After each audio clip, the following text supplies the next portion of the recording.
Həkimlər və ətrafdakı insanlar mənə sən əlindən gələn hər şeyi eləmisən deyəndə bu söz mənə çox ağır gəlirdi. Mən onları başa sala bilmirdim ki, mənim atamın hələ 49 yaşı var və o hələ nəvəsini belə görə bilməyib. Heç bir şəkildə məni anlamaq istəmirdilər. Amma biz onlara rəğmən 7 aylıq hamiləliyim dövründə o çətin günlərin hamısını keçdik. Özəl xəstəxanalar, günə 1500-2000 olan xərclər hamısını həll elədik və atam artıq Türkiyəyi özü böyütdü. 4 ildir o günlərin üstündən. Bu günlərdə o həmin dövrün, o qorxunc ayların üstündən artıq 4 il keçir. Məsələn, 4 il bundan əvvəl bu günü atamı reanimasiyaya qaldırmışdılar.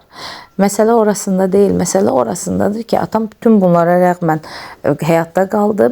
Öz peşəsində artıq işləyə bilmir və bağ işləri ilə məşğul olur. Atamın işi aşbazlıq idi, o işi görə bilmir istiliyə falan görə və aşbazlıqla məşğul ola bilmədiyi üçün bağ işləri ilə məşğul olur. Bu işi də görə bilmək üçün səhər saat 5-də mamamla bir yerdə yuxudan dururlar. Mənim o videolarda paylaşdığım mürəbbələr, nə bilim, kartoflar, bağ, bostan, onların hamısını görmək üçün səhərin gözü açılmamış, günəşin ilk işıqları ilə oyanırlar və gecə saat 10-a qədər bağda işləyirlər. Amma o videoya baxan bəzi insanlar oradakı əziyyəti görməyib, aha bunlar belə, bunlar elə qazanırlar, əkirlər, becərirlər deyirlər. Hansı ki, kənddə yaşayan insanlar əsasda bunu eləyə bilməlidirlər. Məsələn, biz kənddə yaşadığımız vaxtı mamam 30 sotluq həyətimizi tək başına əkərdi, becərərdi. Hələ özümüzə də saxlayardı, ona buna da paylayardı və insanlar o şəkildə öyrəşmişdilər deyə indi də elə bilirlər ki, elə də olmalıdır.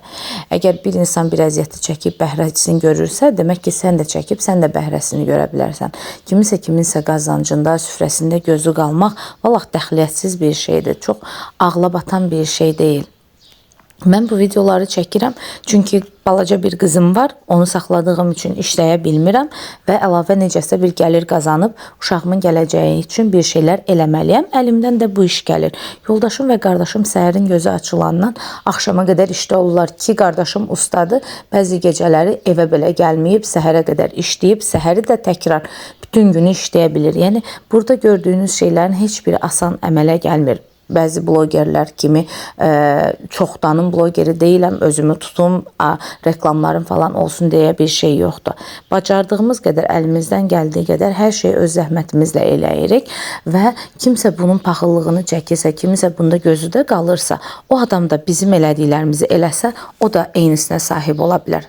Babası süfrəm necə görsənir? Yaşamam oğlum, Allah köməyiniz olsun. Noş.